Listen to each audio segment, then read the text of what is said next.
नमस्कार, मी पंजाब दक हवामान अभ्यासक मुक्काम पोस्ट गोळी धामणगाव तालुका शिलो जिल्हा परभणी। राज्यात एकंदरीत परिस्थिती बघायची झाली तर राज्यामध्ये आता म्हणजे 13 तारखेपासून म्हणजे 13 सप्टेंबर पासून ते 19 सप्टेंबर पर्यंत राज्यात उघाड राहणार आहे।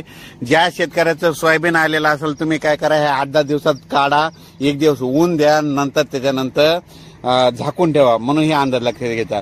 पण त्याच्यानंतर राज्यामध्ये परत पुन्हा 20 तारखेला परत पाऊस सुरू होणार आहे म्हणून हे देखील सर्व शेतकऱ्यांना लक्षात घेतात। पण राज्यामध्ये 12 तारखेपासून तर 20 सप्टेंबर पर्यंत हवामान कोरडं राहणार आहे। विशेष म्हणजे पश्चिम महाराष्ट्रात कोरडं राहणार आहे। त्याच्यानंतर बार्शी, धाराशिव जिल्हा, त्याच्यानंतर लातूर जिल्हा, त्याच्यानंतर सोलापूर, सातारा, सांगली, कोल्हापूर, नगर जिल्हा या भागात तर 12 तारखेपासून म्हणजे उद्या 12 पासूनच कडक चांगलं ऊन सूर्यदर्शन होणार आहे।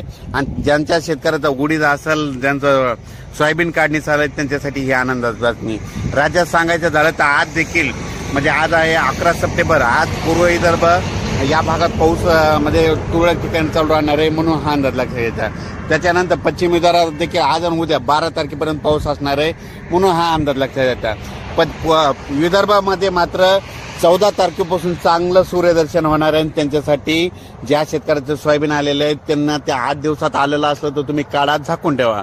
नसता परत शेतकऱ्याला सांगू इच्छितो तुमच्यासाठी परत म्हणजे सोयाबीन काढणीसाठी शेतकऱ्याला यावेळेस वरून राज्य चान्स देणार आहे, म्हणजे विश्रांती घेणार आहे, सोयाबीनच्या वेळेस विश्रांती घेणार आहे म्हणून हा अंदाज लक्षात घ्यायचा। तारखेच्या नंतर परत पाऊस येणार आहे म्हणून हे लक्षात घ्यायचं।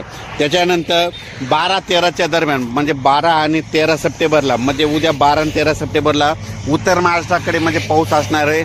म्हणजे खूप मोठा नाही पण पाऊस पडणार आहे, म्हणजे भाग बदलत पडणार आहे म्हणून हा अंदाज लक्षात घ्या।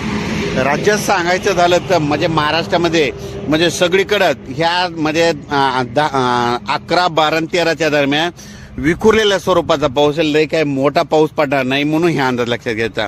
परत शेतकऱ्याला लातूर जिल्हा, त्याच्यानंतर बीड जिल्हा, नंतर धाराशिव जिल्हा बऱ्याच शेतकऱ्याच्या लवकर पेरण्या झाल्या म्हणून त्यांचं सोयाबीन काढणीस आलेलं आहे। ज्यांची सोयाबीन आली तुम्ही काय करा, म्हणजे 20 तारखेचा आली असेल तर काढून घ्या आणि झाकून ठेवा। एक दिवस त्याला ऊन द्या, ऊन द्यायल्याच्यानंतर वळी लावून त्याच्यावर ताडपत्री टाकून ठेवा म्हणून हे लक्षात घ्यायचं।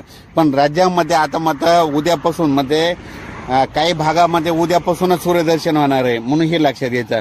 आणि काही भागामध्ये समजा पूर्व विदर्भ, पश्चिम विदर्भ मात्र 13 तारखेपासून सूर्यदर्शन घडणार आहे म्हणून हे लक्षात घ्यायचं। अचानक वातावरणात बदल झाला तर लगेच एक निश्चित दिला जाईल। पण राज्यात मात्र परत 19 तारखेला 19-20 तारखेला पुन्हा पाऊस येणार आहे म्हणून हे देखील सगळ्यांना लक्षात घ्यायचं। अचानक वातावरणात बदल झाला लगेच एक निश्चित दिला जाईल। धन्यवाद।